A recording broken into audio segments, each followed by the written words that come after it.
statement from the National Weather. Hold it.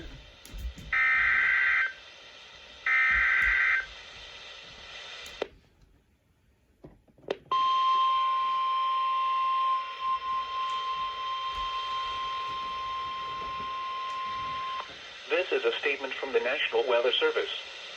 For the following county, Fairfax, Virginia. The National Weather Service in Sterling, Virginia has issued a flood warning for small streams in north-central Fairfax County in northern Virginia until 4:15 a.m. Thursday.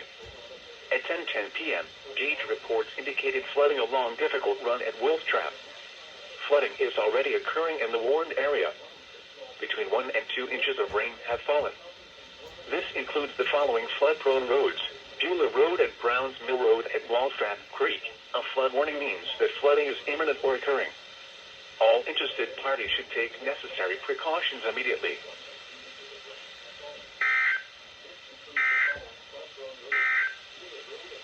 This is the NOAA Weather Radio All Hazards Station KHP 36.